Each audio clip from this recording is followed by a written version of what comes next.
Hi, I'm Alex, and today on Landlord Tips we're going to discuss, should you sell or should you keep the investment and use it as a rental property? First of all, if you need the equity now, selling might be your best option.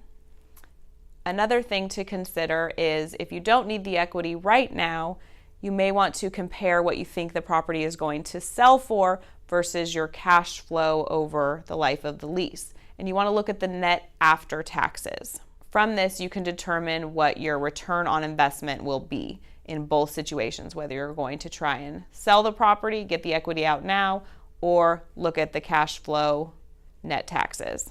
Another thing you want to consider is if you are going to sell, what are you going to do with the funds? Are you going to reinvest it? There might be a 1031 exchange or tax penalties to consider. If you are going to keep the investment property to rent, something you're going to want to think about is rent appreciation and having the appreciation of the home after the end of the lease. So property appreciation over time may beat out the tax implications of selling the property now.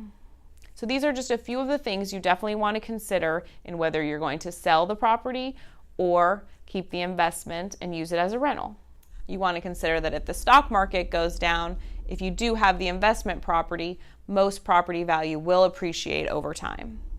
If you have any questions, go ahead and give us a call. We can run analysis on selling versus renting out your property.